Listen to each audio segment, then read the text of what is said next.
सोपं नव्हतं स्वातंत्र्य मिळवणं.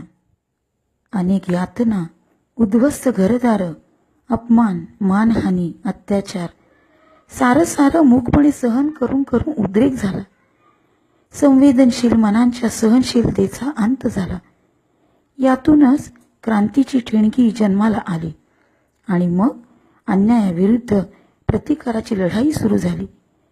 अगदी इतिहासकालापासून झाशीची राणी लक्ष्मीबाई, वासुदेव बळवंत फडके, तात्या टोपे, स्वातंत्र्यवीर सावरकर, शहीद भगतसिंह, सुखदेव, राजगुरू, चंद्रशेखर आझाद अशा कैक क्रांतिकारकांच्या कडव्या प्रतिकाराने क्रांती रक्तरंजित झाली.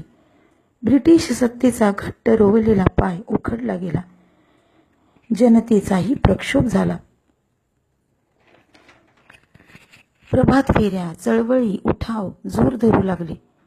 गल्लीबोळातून इन्कलाब जिंदाबाद, वंदे मातरमचे नारे दुमदुमले. लहान थोर, स्त्री पुरुष, आबाल वृद्ध सारे स्वातंत्र्य लढ्याच्या रणसंग्रामात उतरले.